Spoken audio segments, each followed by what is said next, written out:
60 வயது. இது ஒரு எண்தான் நண்பர்களே. உடம்பை சரியான உணவுகளால் பேணினால் வயது எவ்வளவு ஆனாலும் உடம்பு வலிமை குறையவே முடியாது. முதலில் முருங்கைக்கீரை, எலும்புகளுக்கு உயிர் தரும் ஊட்டச்சத்து. தினமும் சேர்த்து பாருங்கள், மூட்டுவலி தானாக குறையும். அடுத்து கடலை. 60 வயதுக்கு பிறகு தசை பலம் குறைவது இயல்பு. ஆனா கடலை சாப்பிட்டால் உடம்பு முழுக்க சக்தி ஓடும். மூன்றாவது வாழைப்பழம். இதயம் ஆரோக்கியம், இரத்த அழுத்தம் இவை அனைத்தையும் அமைதியாக வைத்திருக்கும் ஒரு எளிய உணவு. கடைசியாக சுண்டல் பாதாம். இது ஆன்டி-ஏஜிங் காம்போ.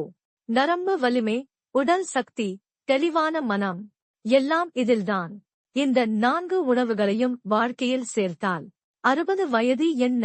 உங்கள் உடம்பு இன்னும் இரும்பு மாதிரி வேலை செய்யும். உங்கள் வாழ்க்கை இன்னும் அழகாக மாறும்.